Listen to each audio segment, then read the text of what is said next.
Muito boa noite. Estamos aqui nesta sessão de campanha do nosso candidato João Ferreira, reunidos com uma sala mais uma vez bastante composta. Eu não sei iniciar estas coisas, não sei. Deram-me um poema que eu vou ler. Obrigada, candidato João Ferreira, por todo o trabalho que tem vindo a desenvolver. Imagino que esteja bastante cansado e extenuado, e desejo-lhe as maiores felicidades e a minha total solidariedade. De Manuel Gusmão ao encontro do encontro. Para que eu pudesse fazer o meu caminho pelo caminho comum e partilhar o tempo, a invenção, o desejo, o trabalho e a luta por uma terra sem amos. Para que nas histórias lidas desde a infância eu aprendesse a descobrir os meus, a articular aquelas palavras sobre as quais o confronto ainda não terminou. E assim nos movem. Para que eu pudesse sentir-me esperado sobre esta terra tão dilacerantemente bela e tão insuportavelmente devastada. Para que, tendo aprendido a falar, eu tivesse podido encontrar os outros na minha língua. Para que eu pudesse olhar, estender as mãos e encontrar o corpo do mundo como a minha tarefa comum. Para que eu viesse e pudesse chegar a esta reunião contínua, esta assembleia de homens explorados e livres, oprimidos e livres. Foi necessário que a convocatória chegasse até mim. Foi necessário que eles continuassem reunidos e me esperassem. Foi necessário que tu tivesses vindo e chegado antes, que te tivessem acolhido e te tivessem transformado o nome próprio em nome comum. Manuel Gusmão.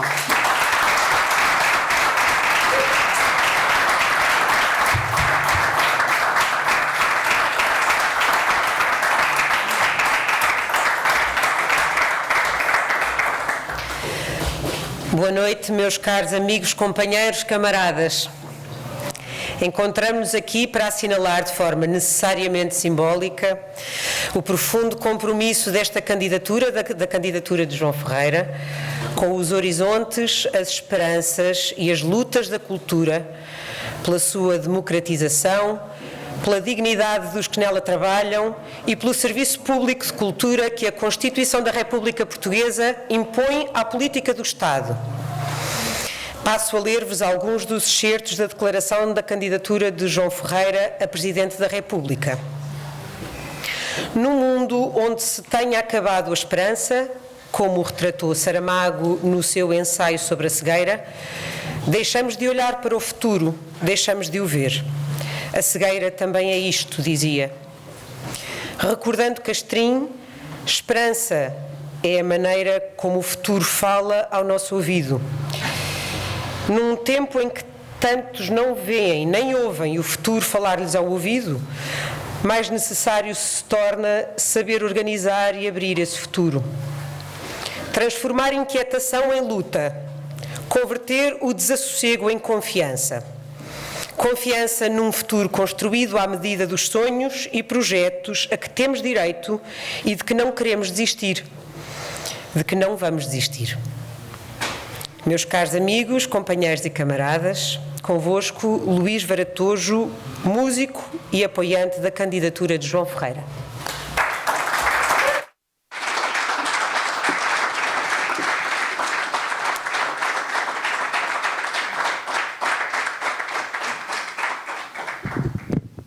Obrigado, boa noite a todos. Vou fazer um bocadinho de barulho, se puder ser. Gostava de ter a vossa participação ao longo desta música. Não deu para trazer os músicos porque o espaço é curto, mas trouxe-os aqui dentro do computador para vos apresentar a Luta Livre.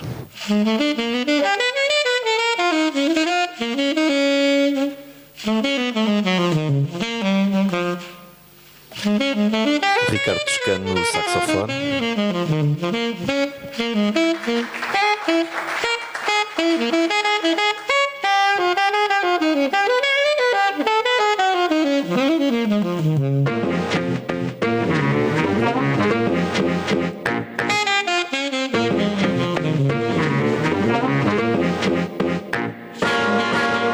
Antes de mais, queria dizer que para mim é um prazer e uma honra estar aqui ao lado do João Ferreira, que eu acho que nos vai trazer uma surpresa muito agradável no dia 24 e muito mais surpresas no futuro, com certeza. Depois queria dizer também que não poderia deixar de estar aqui, sobretudo nesta altura em que a extrema-direita mostra as garras um pouco por todo o mundo e sobretudo em Portugal também. Esta música chama-se Política e fala exatamente de política, da necessidade que há nas nossas vidas de exercer a política e o que é que isso traz de bom para o nosso dia-a-dia. Tem um refrão muito simples que eu gostava que depois cantassem comigo mais para a frente, que diz isto: associações, sindicatos e partidos, as classes dominantes têm horror aos coletivos. Associações, sindicatos e partidos, as classes dominantes têm horror aos coletivos. Podemos ensaiar? Só um bocadinho? Mesmo com a máscara, eu acho que vai soar bem. Associações, sindicatos e partidos, as classes dominantes têm horror aos coletivos. Associações, sindicatos e partidos. Associações, sindicatos e partidos, as classes dominantes têm horror aos coletivos. Associações, sindicatos e partidos. Aos 18 anos votamos. Pelo menos em teoria decidimos assuntos de peso, como por exemplo, se a saúde e a educação devem ser ou não direitos universais. Ao mesmo tempo entramos para a faculdade, aumenta o grau de responsabilidade. É preciso estudar, alcançar objetivos. Não nos querem distraídos com partidos. Associações, sindicatos e partidos, as classes dominantes têm horror aos coletivos. Associações, sindicatos e partidos, as classes dominantes têm horror aos coletivos. Eu sempre fui um aluno exemplar, que estudava e nunca me queixava. Até que um dia vi um grupo insatisfeito com a comida da cantina e fiz greve à refeição. Passou o diretor e perguntou: o que é que estão a fazer, aí sentados no chão? Nada, ninguém disse nada e mais tarde fomos todos responder à direção. Associações, sindicatos e partidos, as classes dominantes têm horror aos coletivos. Associações, sindicatos e partidos, as classes dominantes têm horror aos coletivos. Vai, Ricardo. E naquela hora, sentado no chão, conheci o poder da não colaboração. Agora eu sei o que é a política, não há como escapar. Toda a gente faz política, por exemplo, ao perguntar o que é que vamos escolher.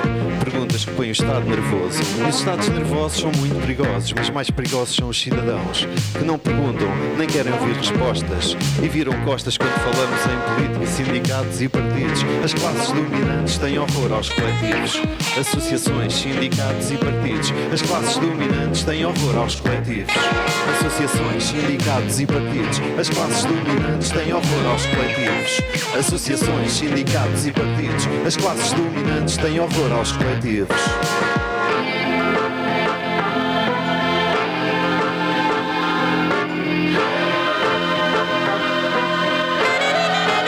Ricardo.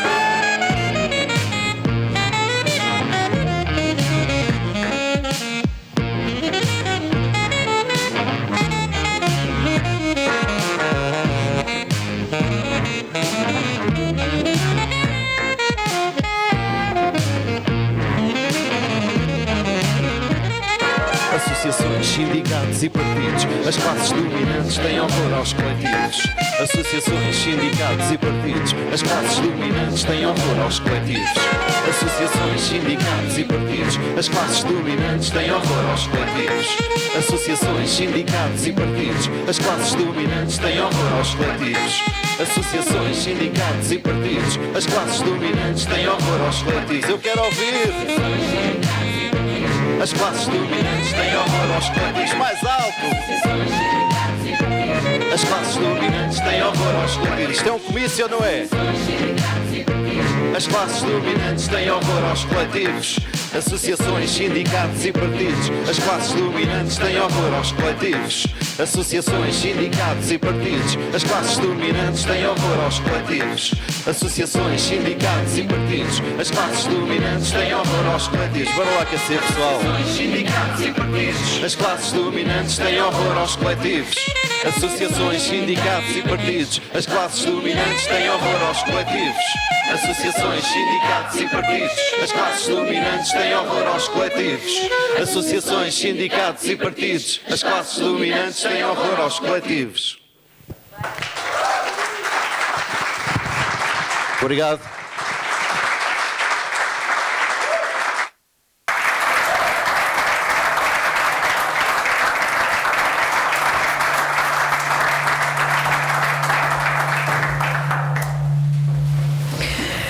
Muito bem, Luís. Já tinha saudades. Faz falta é animar a malta. Exato, o que faz falta é animar a malta. Esta candidatura apela à força que há em todos, em cada um de nós. Assumam-na como vossa. Confiem-lhe mais do que o vosso apoio, a vossa energia criadora, transformadora. Façamos desta candidatura parte da luta pela mudança que desejamos para as nossas vidas, da mudança que Portugal precisa. Chamo agora Cíntia Gil, programadora de cinema, para vos falar de um horizonte de esperança para o cinema.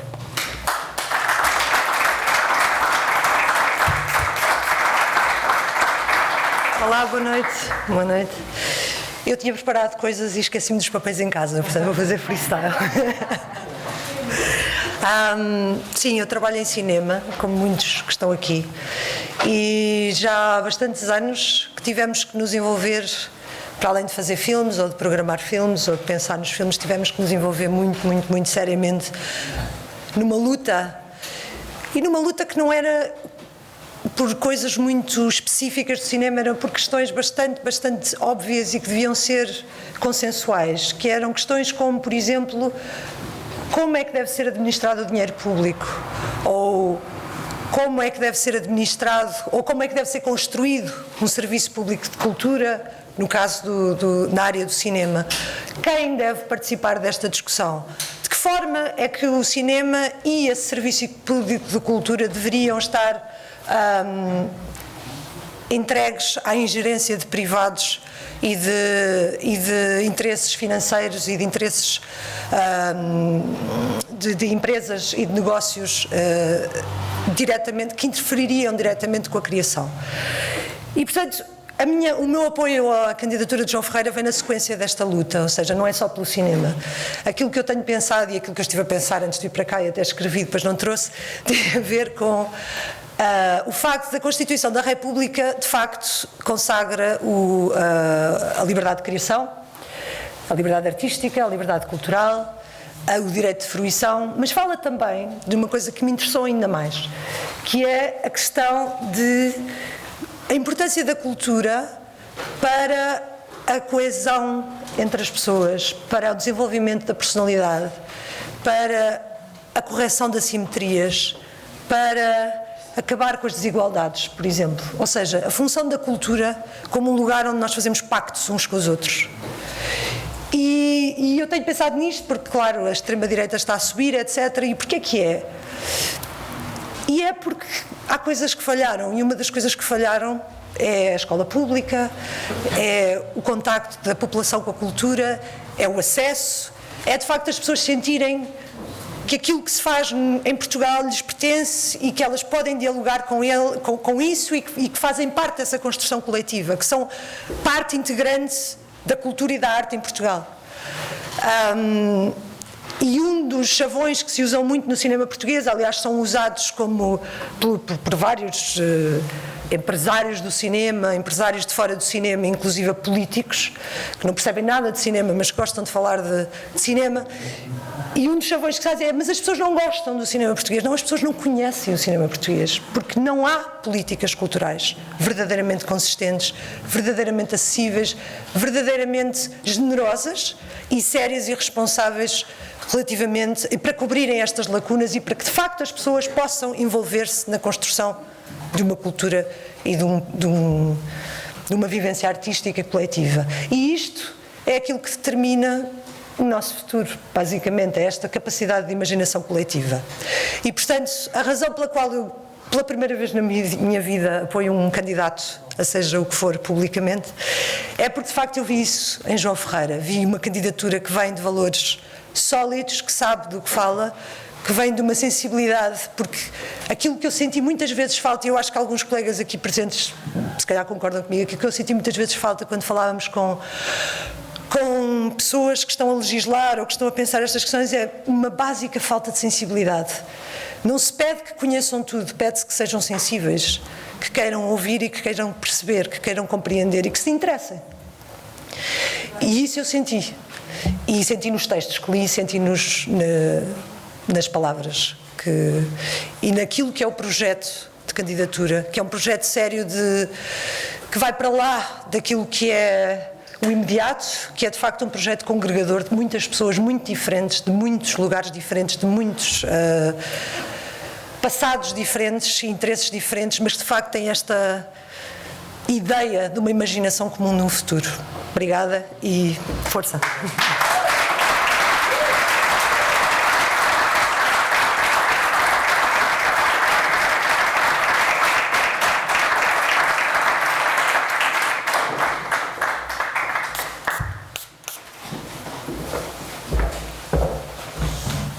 Obrigada, Cíntia. Aqui, cada um acrescentará força à força que se ergue em defesa da valorização do trabalho e dos trabalhadores, em defesa do direito à saúde, à habitação, à educação e à cultura. Aqui, cada um acrescentará força à força que se ergue na luta pela igualdade, contra todas as discriminações, num país que acolhe, aberto ao mundo. Aqui, cada um acrescentará força à força que se ergue em defesa do desenvolvimento económico do país, garante da efetivação dos direitos e do bem-estar social, em defesa do ambiente, da proteção dos ecossistemas e da biodiversidade. Vamos agora ouvir Ana Margarida de Carvalho, escritora, para vos falar do seu horizonte de esperança para as letras e os livros.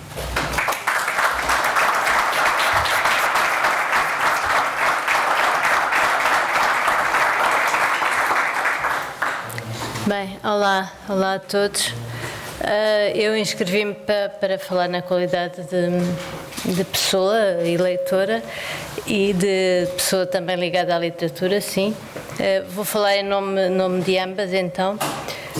E nesta altura em que a cultura, que é já disseram aqui, um setor vital da sociedade, aliás, falamos de um direito constitucional e logo qualquer agressão à cultura é uma ameaça à democracia e ao desenvolvimento da sociedade, numa altura em que este setor está em agonia, num estrangulamento quase total, em que o sistema cultural português é já por si muito fragilizado, como sabem, muito precário e já por norma é confinado. Viu-se neste último ano num grau de desamparo total e sem qualquer plano de emergência. E eu queria só dizer que, a propósito disto, que o miserabilismo não traz qualquer criatividade. Aquela ideia do escritor tuberculoso, cheio de frio e fome numa mansarda, não é nada romântica. E até aquelas, às vezes os escritores sabem do que é que eu estou a falar, se calhar todos nós aqui sabemos, aqueles pagamentos simbólicos, simbólicos é sempre entre aspas, eu só não gosto de fazer aqueles dedinhos, mas porque é que hão de ser simbólicos, porque é que não hão de ser justos, não é? Agora também outra questão, esta banalização dos live streamings, sim senhor, é um recurso e tem que ser encarado como um recurso de contingência e não como uma alternativa. Eu também gostava, acho que devo falar das lutas do PCP no Parlamento pelo 1% para a cultura, pelo Estatuto Profissional do Bailarino, pela instauração das bolsas de criação literária, e quem já beneficiou delas sabe como podem ser um balão de oxigênio, e era bom que se fossem extensíveis a mais escritores, e também isto foi, como eu disse, por intervenção dos deputados do PCP na Assembleia. E então, em Lisboa, mais especificamente, e por atuação do João Ferreira enquanto vereador, as lutas pela manutenção da esfera pública do Teatro Maria Matos, lembro-me disso, a Câmara queria alienar, da criação de um Festival Literário Internacional com envolvimento dos mais variados setores da cultura e dignamente remunerados, foi logo uma questão que colocámos à partida. E também gostava de lembrar outra coisa, e acho que isto não deve cair no esquecimento, que foi a importância que teve para o setor do espetáculo, dos músicos, técnicos de som, dos trabalhadores de teatro, dos atores, etc., da realização da Festa do Avante. Não só para os que atuaram, claro, mas também para os que assistiram e para todo o país, porque foi dado um sinal de que era possível, tomadas todas as precauções sanitárias, foi importante esse sinal ter sido dado contra tudo e contra todos. Mas abriu-se caminho e provou-se que, de facto, o vírus tem a sua agenda, e infelizmente a cultura também deve ter a sua agenda.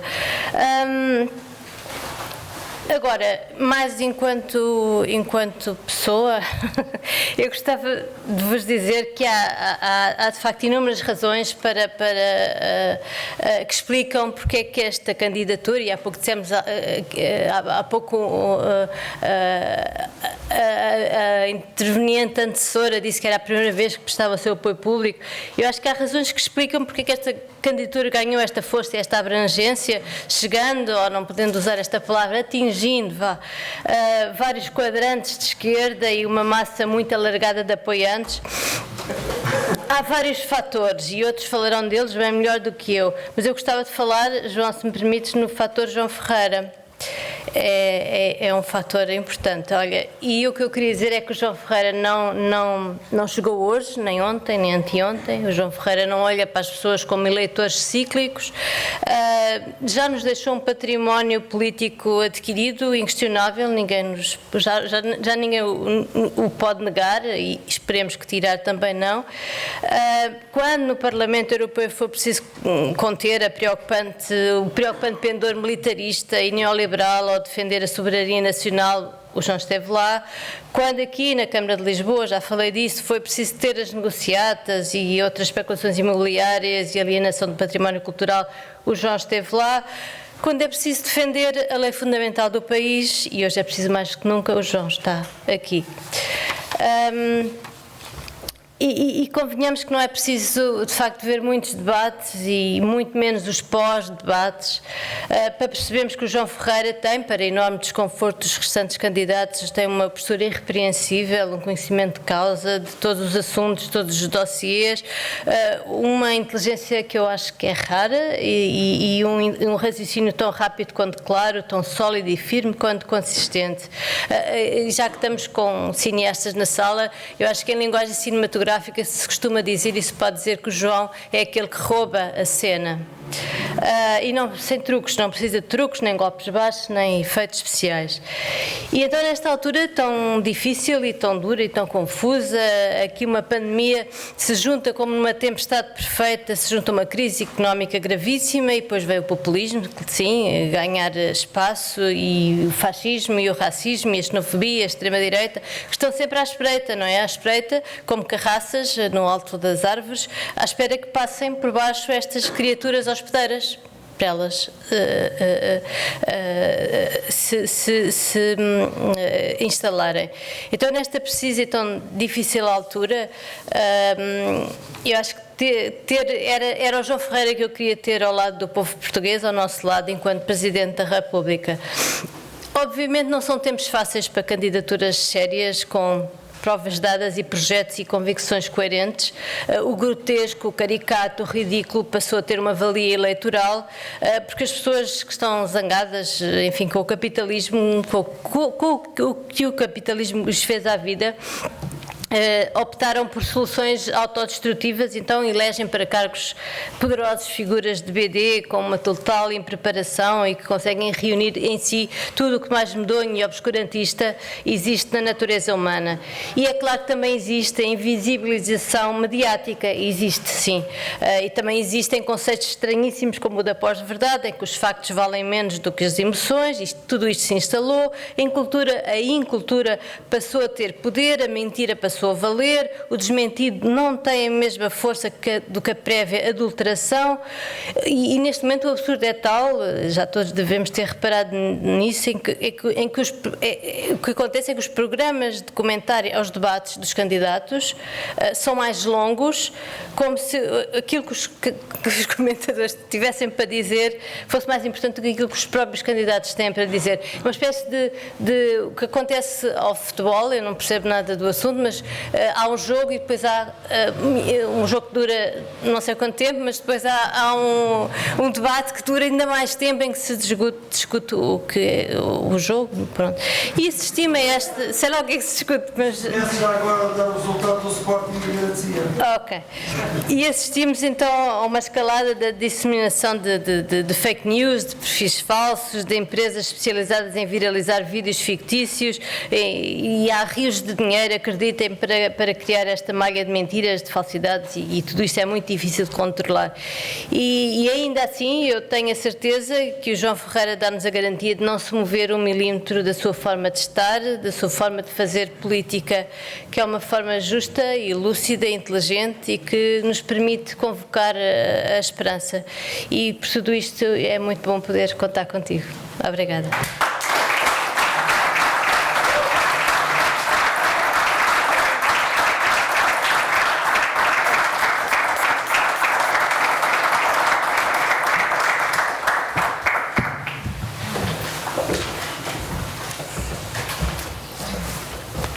Desculpem, eu perdi-me aqui. Ok, estamos aqui. Obrigada, Ana Margarida. Aqui, cada um acrescentará força à força que se ergue em defesa do regime democrático, de uma administração e serviços públicos eficientes, próximos das populações, de uma justiça desburocratizada e acessível ao serviço do povo, do combate decidido à corrupção. Aqui, cada um acrescentará força à força que se ergue em defesa da soberania e independência nacionais, que rejeita a submissão do país a imposições contrárias aos seus interesses, que pugna pela solução pacífica dos conflitos internacionais e pela cooperação com todos os povos para a emancipação e o progresso da humanidade, conforme preconiza a Constituição da República Portuguesa. Convido-vos para ouvir Pedro Vieira, escritor.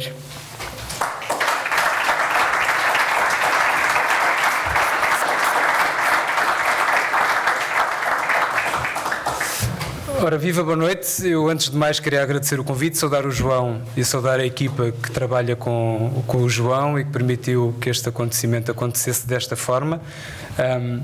Eu não sou comunista, como sabem as pessoas que me conhecem. As pessoas que não me conhecem não sabem o que perdem. Mas para mim foi muito simples, quando se perfilaram os candidatos à presidência da República, foi muito simples escolher. Para glosar aquele famoso filme da escolha de Sofia, a minha bitola foi a escolha de Cristinas. Podia ter, por um lado, um candidato que telefona às Cristinas dos programas da manhã, ou podia ter um candidato que se interessa pelas Cristinas que são assediadas no local de trabalho, que sofrem bullying nas suas corticeiras e que têm pessoas como o João, alguém que quer ouvi-las.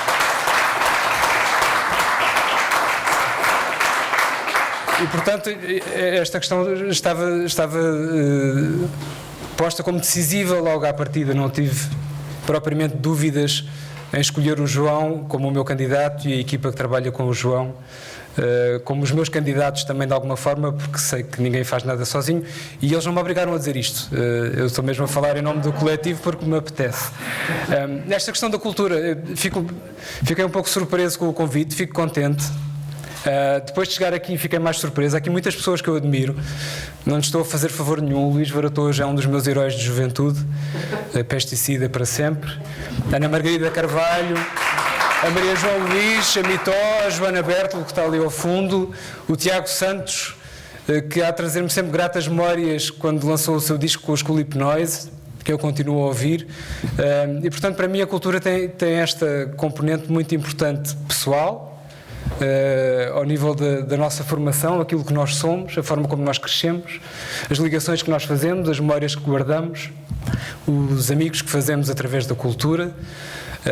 Eu estive a pensar um bocadinho sobre o que é que havia de dizer aqui, e há coisas que podiam enobrecer-me mais, mas eu pensei, por exemplo, no meu tempo de adolescência e no qual livros como os Diários de Adrian Mole foram importantes para o meu crescimento. Como se consegue criar empatia com alguém do mundo da ficção, um adolescente britânico que não existe, criado por uma mulher, mas que me ajudou a lidar com as minhas inseguranças de adolescência, com as minhas borbulhas, com as minhas dúvidas em relação a tudo o que nos rodeia nessa altura. E portanto há esta dimensão muito pessoal que para mim é importante, os filmes que eu vi, as músicas que eu ouvi, Luís, obrigado, os livros que eu li. E eu, mais do que escritor, eu sou um leitor, e sou um ouvinte, sou um espectador, na medida do possível. Mas isto não se esgota na dimensão pessoal, há também a dimensão coletiva, como é óbvio. Nós criamos redes através dos livros que nós lemos, dos filmes que nós vemos, das peças de teatro que assistimos, dos concertos onde vamos.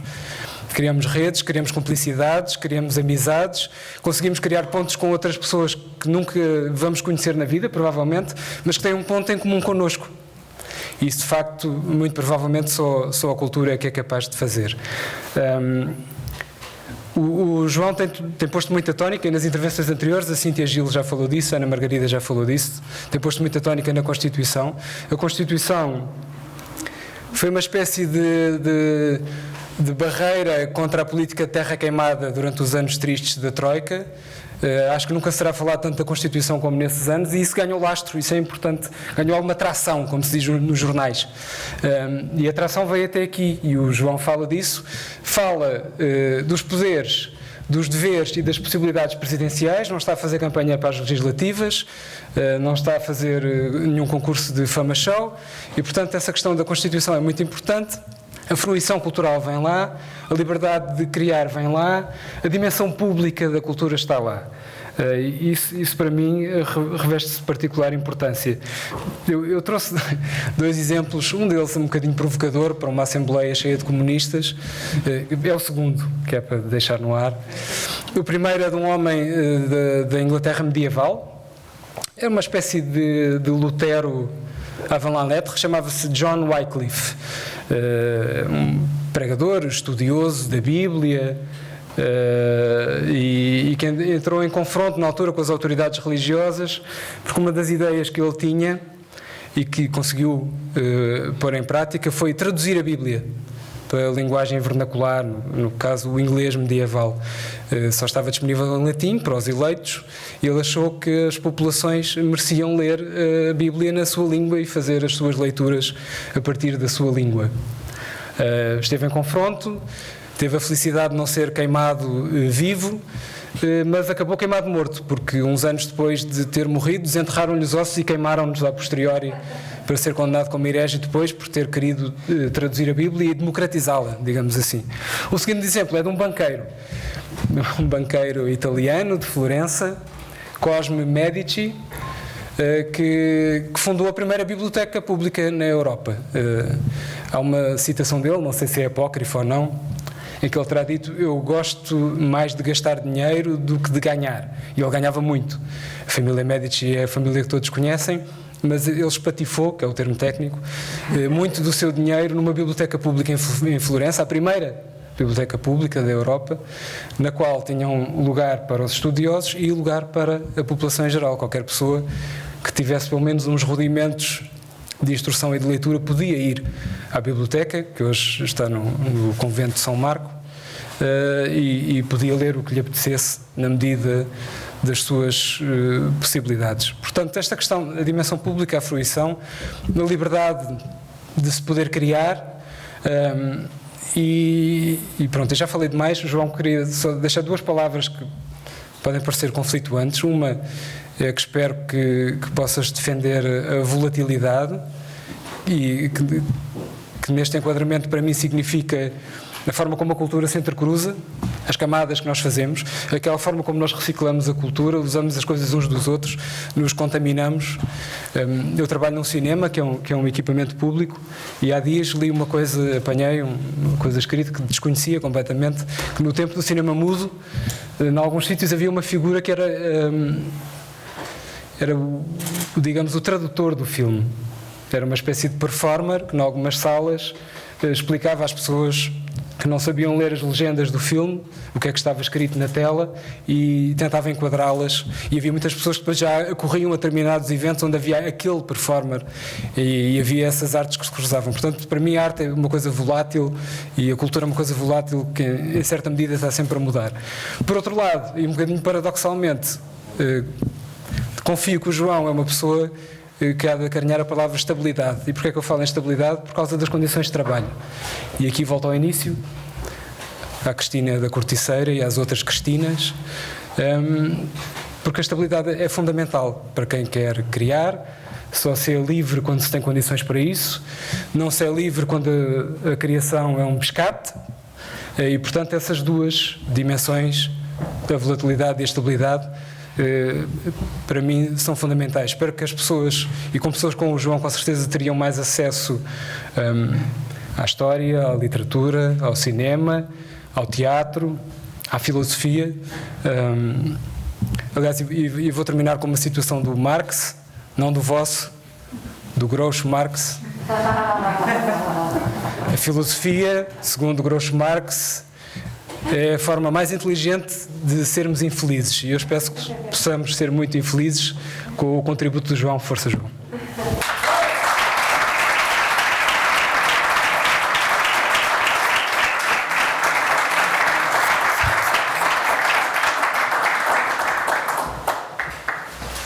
Muito obrigada, Pedro, pela tua intervenção. Vivemos um tempo invulgar, exigente e complexo, sim. E é perante as dificuldades certas que importa saber com quem podemos contar.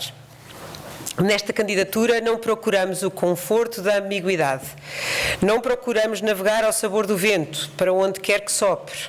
Se os ventos são agrestes, e são agrestes por vezes os ventos da história, sabemos que temos de os enfrentar.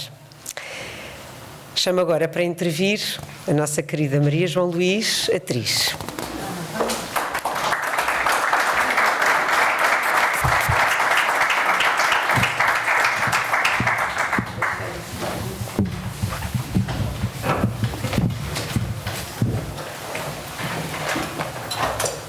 Ora bem, eu comecei há cerca de 40 anos esta minha caminhada pelo teatro profissional, e comecei no Teatro da Barraca, miúda, sem escola, não fiz nenhuma escola de teatro, não fiz o percurso académico, digamos assim. Portanto, comecei até numa escola que era a Escola António Arroio, que me levaria à pintura, e percebi que não tinha jeito nenhum.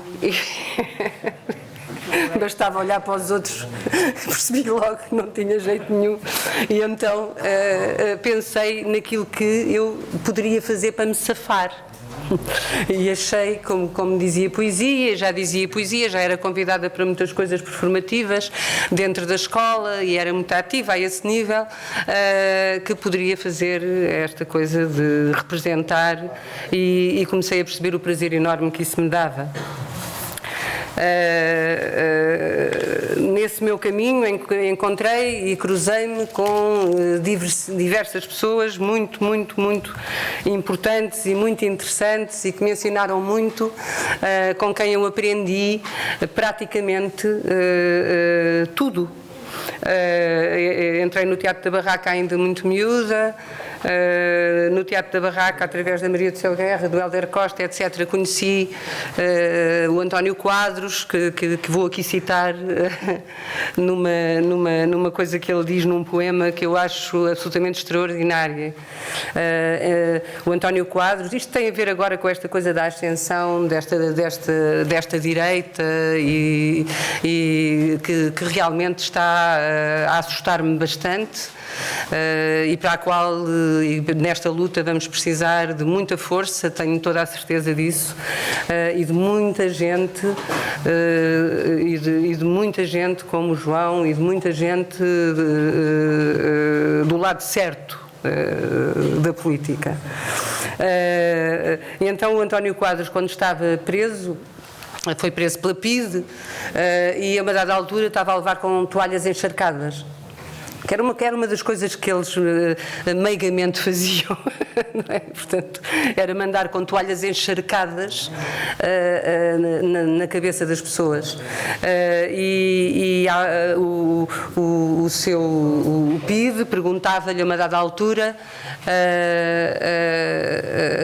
então, ó jovem, qual é que é a tua profissão? E ele respondeu: artista. Artista? Então é maluco. Foi a resposta. Isto perdura até hoje, ou seja, ainda hoje nós ouvimos muitas vezes este tipo de comentário relativamente à nossa profissão. Portanto, há aqui, efetivamente, um grave problema, não é?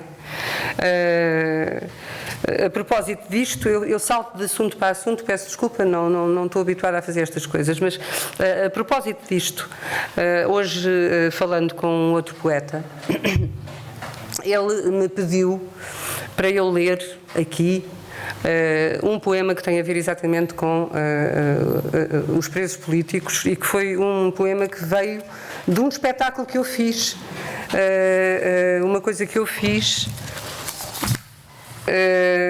que se chamava A Lua de Maria Sem, que foi um espetáculo que eu fiz com a cantora Manuela Azevedo,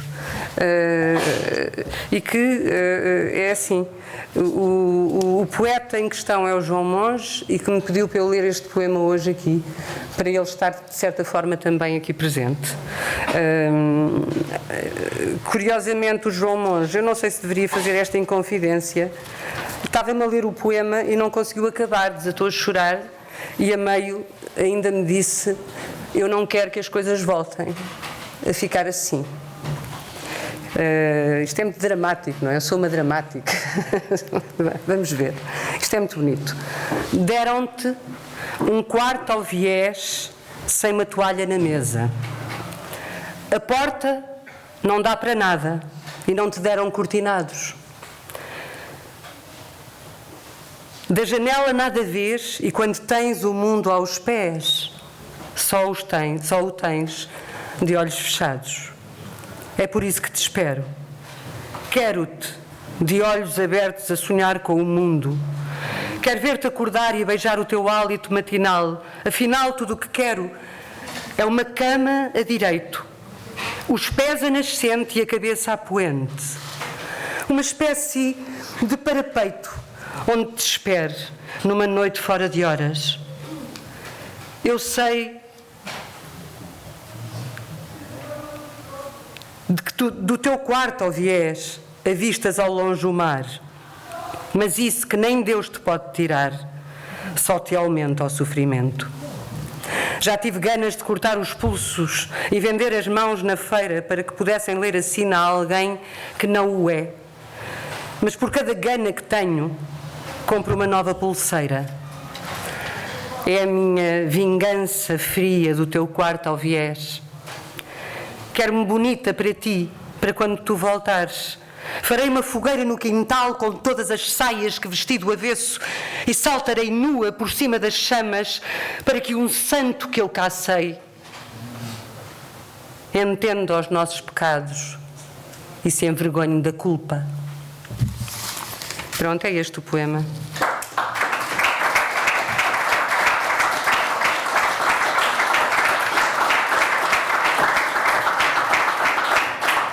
E agora ao que aqui vim?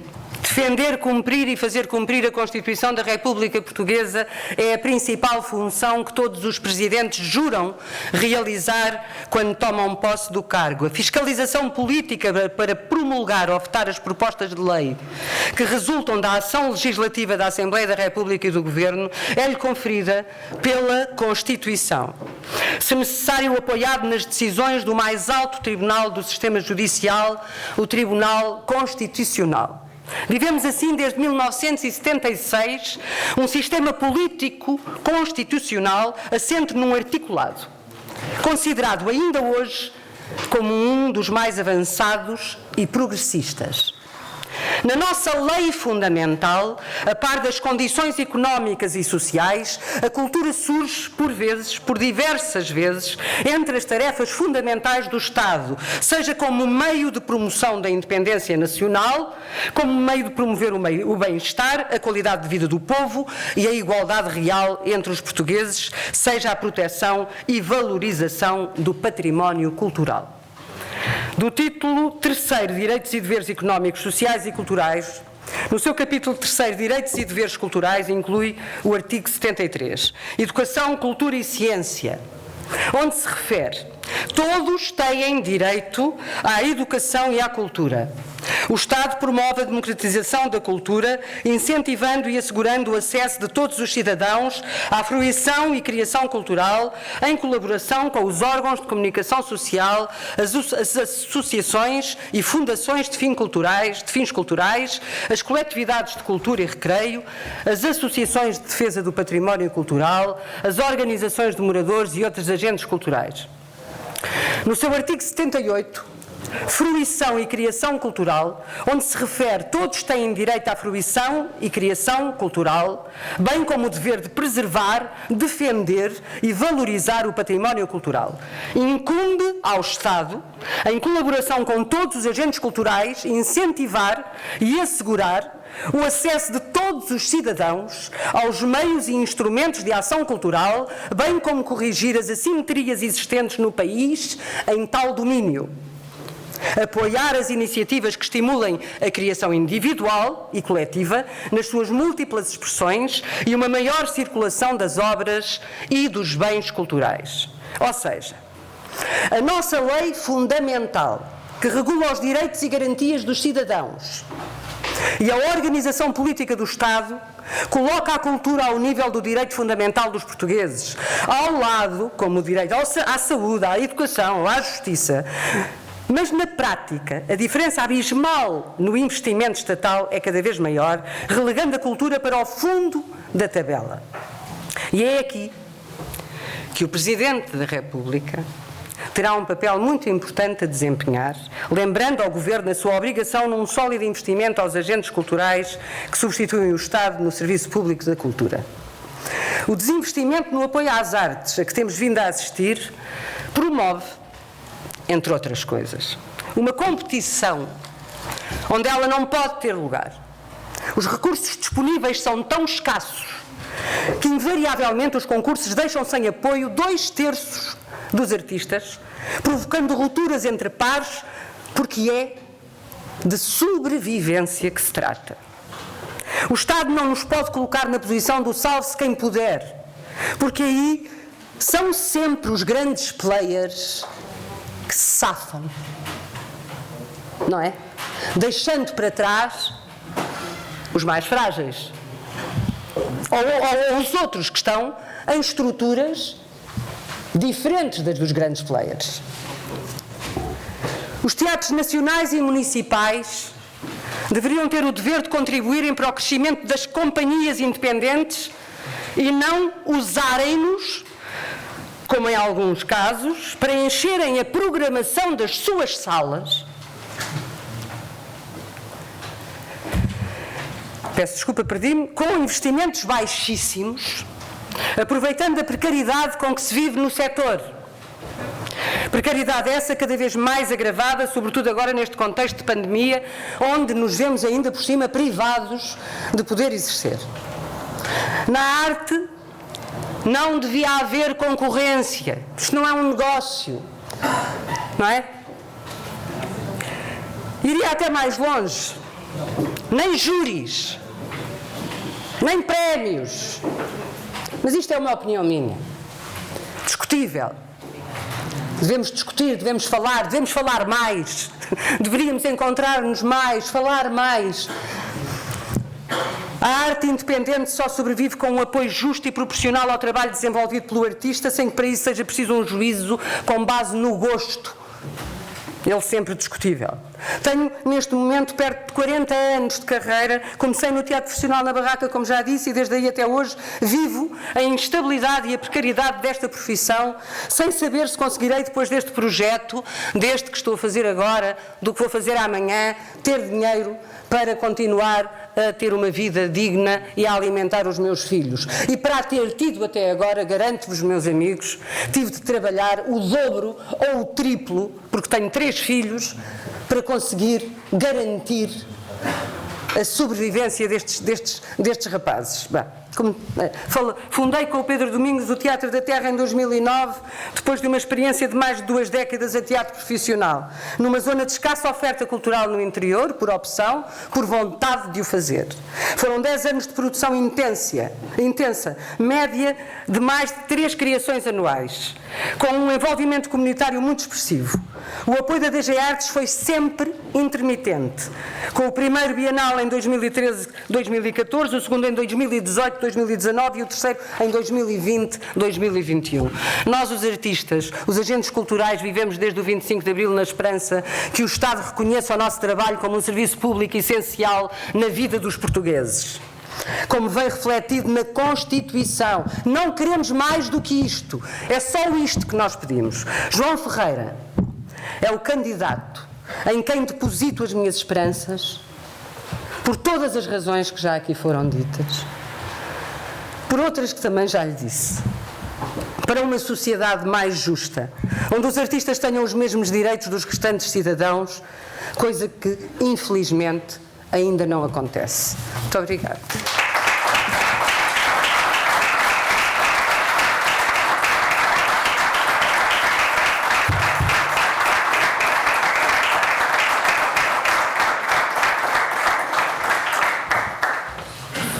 Muito obrigada, Maria João e João Monge. Chamo já para intervir, peço desculpa, Rui Galveias, músico e designer, coordenador do CNSTE, Sindicato dos Trabalhadores do Espetáculo, dos Músicos e do Audiovisual.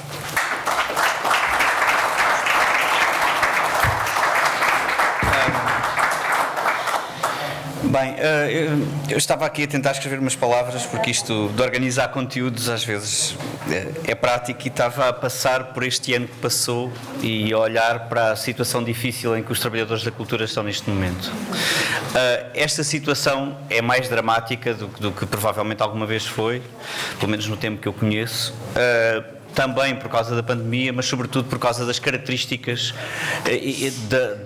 da nossa área, de uma forma geral. Ou seja, é uma área marcadíssima pela precariedade, pela falta de direitos laborais, pela falta de contratação, pelo fim da própria ideia de contrato de trabalho, que é uma coisa que é estranha ao nosso setor, a ideia de que o nosso trabalho não é bem um trabalho. Todas essas construções são feitas muito à volta daquilo que... de muita pouca noção do que é a cultura.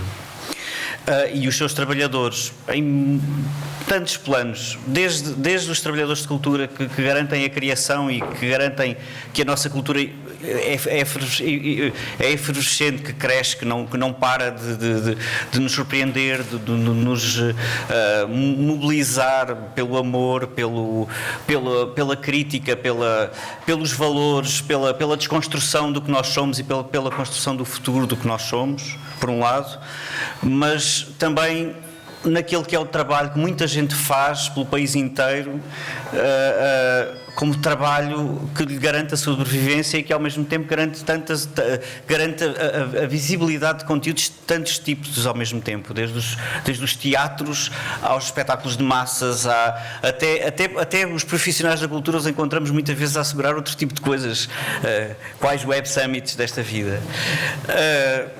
E estava aqui a pensar como é que elencava isto numa lógica sindical ou de visão sindicalista da situação que vivemos, e a perceber-me que, de facto, o que se passa aqui é um problema de fundo anterior. Quando nós olhamos para os modelos de apoio às artes e para o novo modelo de apoio às artes, olhamos, como dizia a Maria João Luís, para isto sob uma forma concursal, e este é o primeiro erro. Olhamos para o tecido empresarial como um tecido empresarial precário, frágil, com muita pouca consideração pelos vínculos dos trabalhadores, mas ele próprio é empobrecido pela forma como as coisas têm sido encaminhadas. Mas isto acaba no fim, e quando estava a pensar nisto, e estou a falar assim muito livremente, a perceber que E acabaria falando da cultura como um dos pilares fundamentais da nossa Constituição, e a lembrar-me das palavras da Maria Velho da Costa, porque este é o mais belo poema alguma vez escrito por um povo, porque esta Constituição foi escrita por um povo. E ao mesmo tempo estava a pensar que está-me aqui a faltar qualquer coisa, porque eu estive sempre a falar de trabalho. Portanto, à cultura soma-se o outro pilar do trabalho, e estes dois pilares são aqueles que nós olhamos a partir deste lado, juntando aos outros três e a todas as suas vertentes, como é óbvio, mas estes dois pilares somam-se muito no universo da cultura: trabalho e cultura. Estamos num tempo em que este governo, baseado naquele orçamento extraordinário de 0,21% para a cultura, tem tentado criar a ideia de que nós estamos a trabalhar. Estamos aqui todos a trabalhar, com concertos de 25 pessoas, com espetáculos menorizados pela dificuldade, e isto é um exemplo de como nós somos muito criativos. Claro que somos muito criativos, mas como também dizia a Maria João Luís, ou como dizia, aliás, como dizias tu, não é na pobreza que nós somos melhores criadores, definitivamente. Esta é a falsa retoma. Esta falsa retoma que estes anos nos tentam impor, sempre, porque há uns anos, quando no epicentro da crise e da presença da Troika, era a falsa retoma também, e a nossa necessidade de trabalhar, de nos afirmarmos enquanto criadores, enquanto trabalhadores da cultura, também existiu aí. O problema neste momento é que é preciso fazer uma verdadeira retoma, e eu acho que para isso precisamos mesmo que o João Ferreira esteja na presidência deste país, que defenda aquilo que é o nosso mais belo poema e que ponha cá fora aquilo que é mais importante defender, que somos nós enquanto país, enquanto identidade, enquanto coletivo que cresce e que se alarga e que tem que ter uma vida melhor. Eu acho que é com o João isto.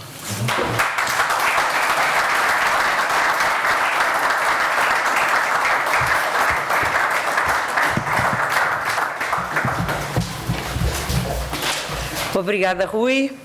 Bom, esta é a candidatura que se inspira nos que acreditam e afirmam que a atual geração não tem de se habituar a viver pior do que a geração que a antecedeu. Não é esse o sentido geral da história. Acertemos então o passo com a marcha da história, com coragem, com audácia, com determinação.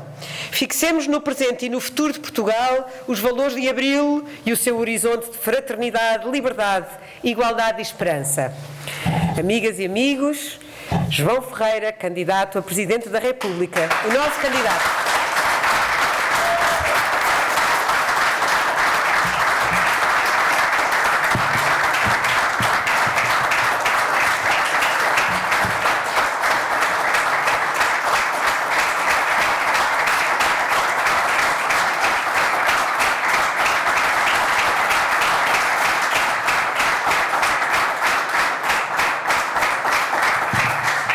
Minhas amigas e amigos, quero agradecer muito a vossa presença aqui hoje.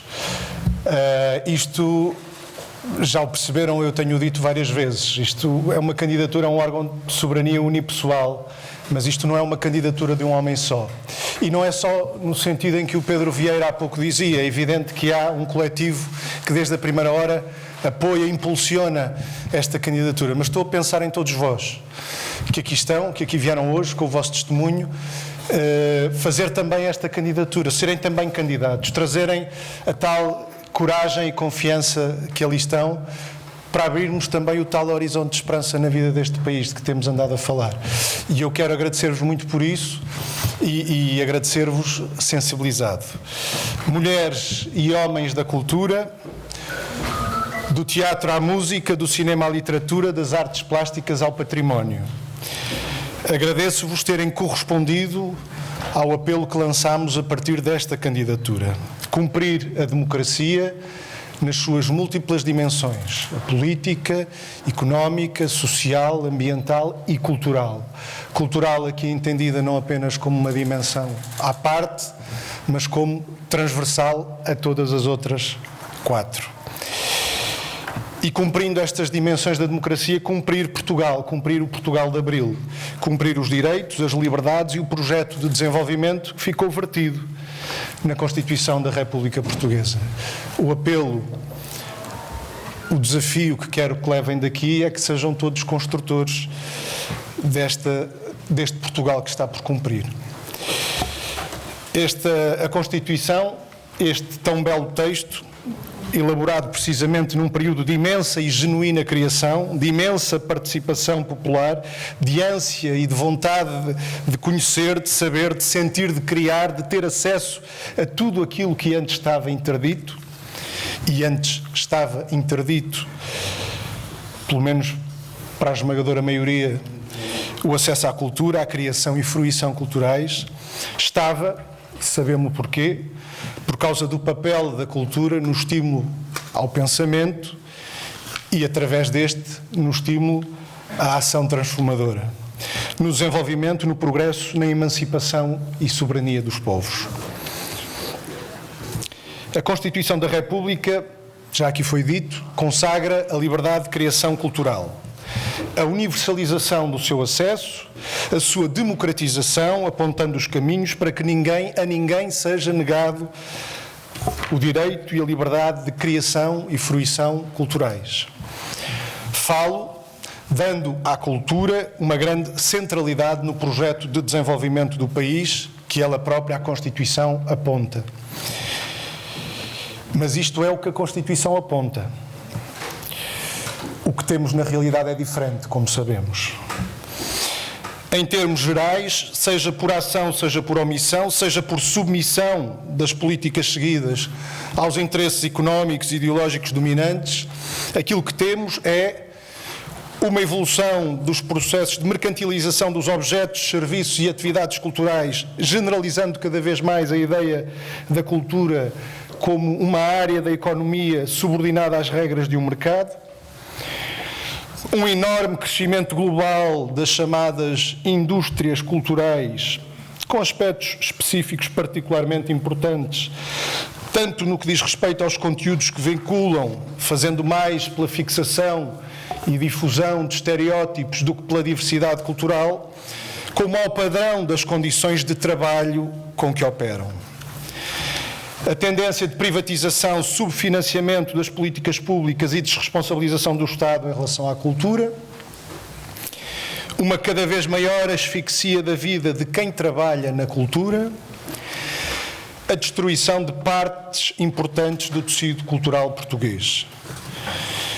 Verifica-se também uma profunda desresponsabilização do Estado em relação ao património cultural. Museus, palácios, monumentos nacionais, sítios arqueológicos, cujo estado geral é de profunda degradação, fruto de décadas de incúria, abandono, subfinanciamento e uma gravíssima falta de recursos humanos.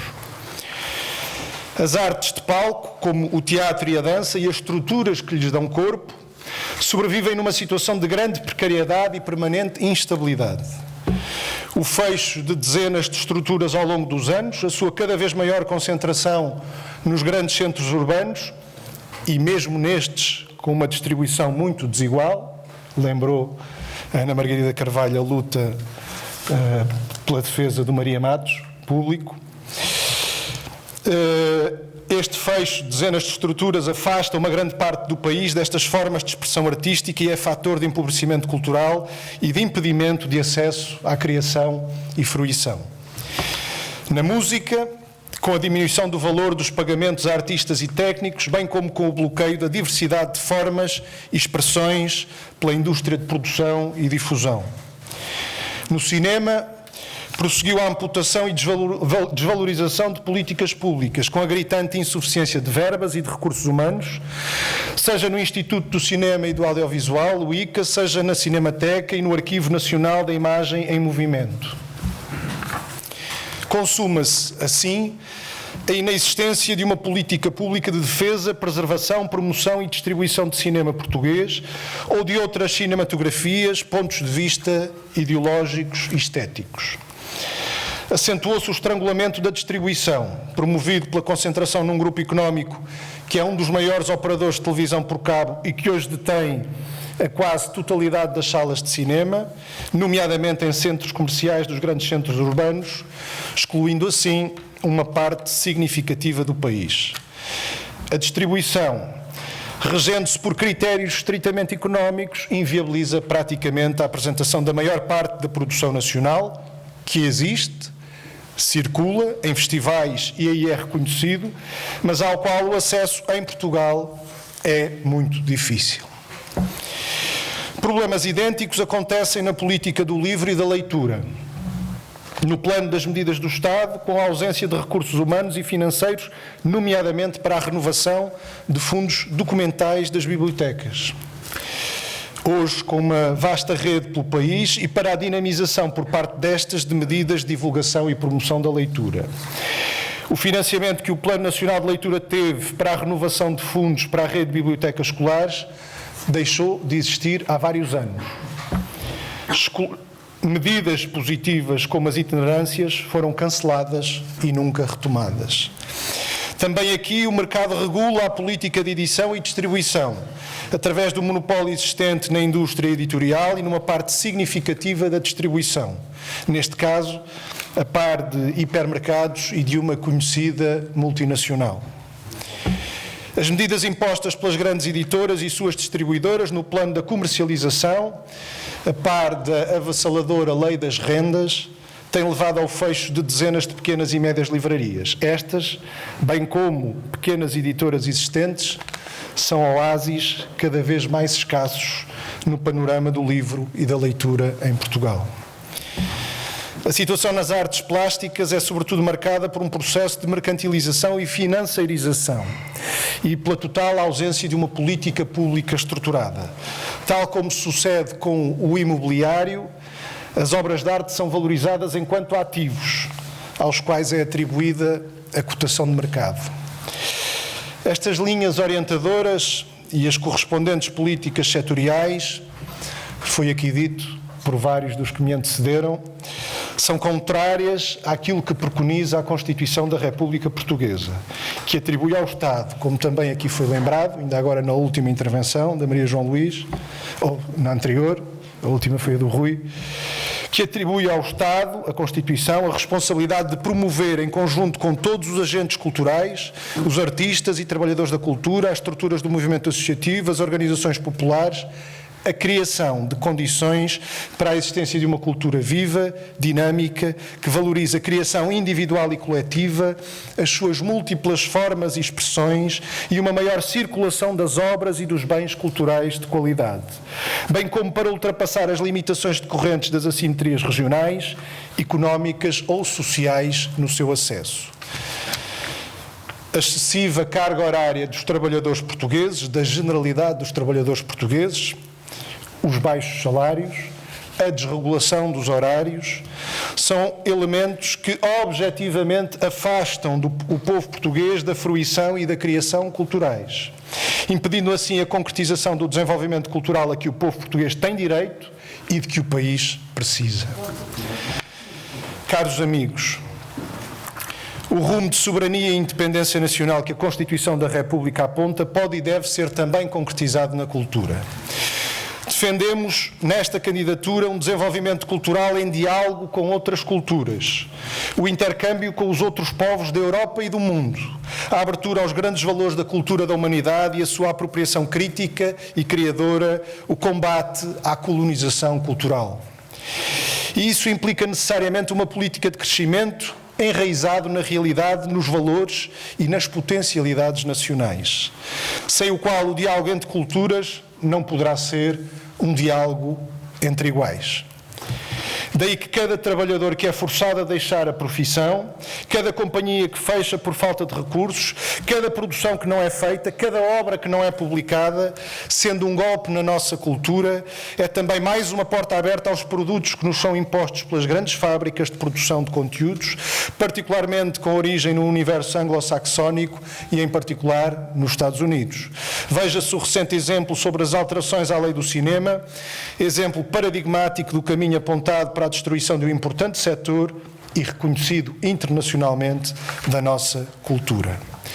Portas abertas às multinacionais norte-americanas de produção audiovisual, portas fechadas ao cinema português. Não se trata aqui da defesa de qualquer bloqueio do acesso a obras, em tantos casos de grande qualidade. Trata-se de constatar que este muitíssimo desequilibrado preenchimento de espaço promove a subalternização e a colonização cultural. Esmaga a diversidade, formata e afunila padrões de consumo, desempenha uma função ideológica de grande impacto. A questão política que se coloca é a de contrapor diversidade à homogeneização, a de alargar o espaço para a imensa riqueza e as múltiplas articulações da cultura universal, a de fazer desenvolver em cada indivíduo um criador, não um consumidor passivo e rotineiro de mercadorias culturais.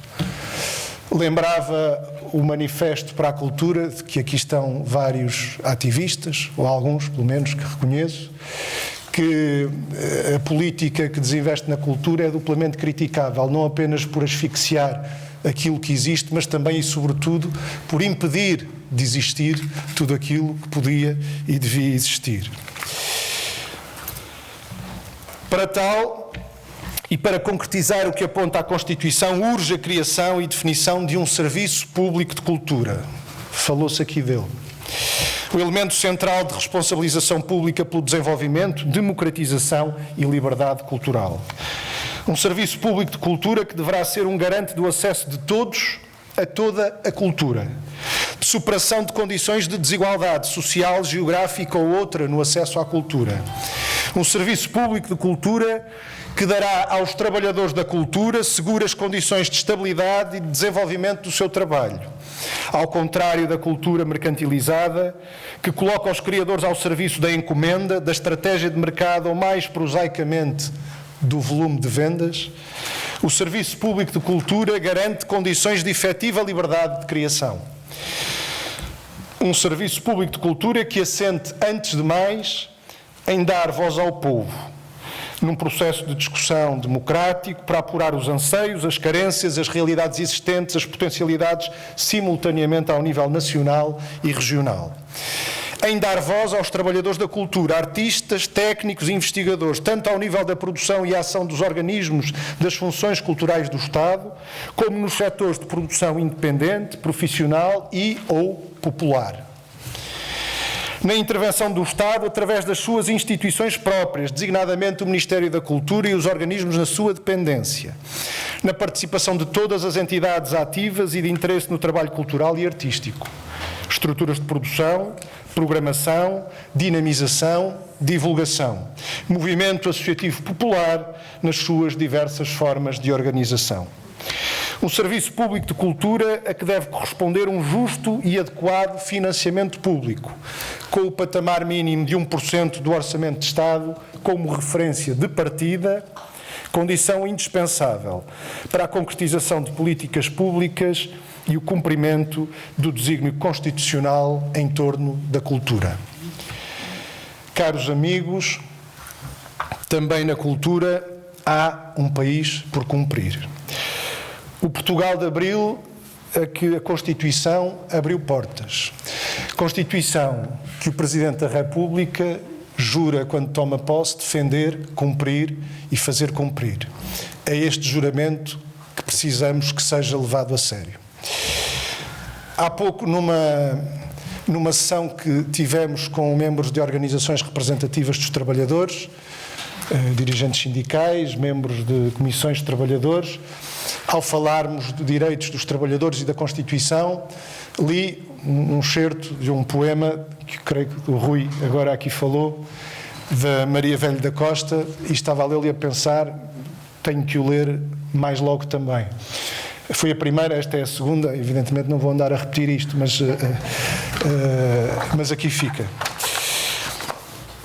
Erigimos este corpo de leis, invulgarmente justas e certas, em nome da vontade popular.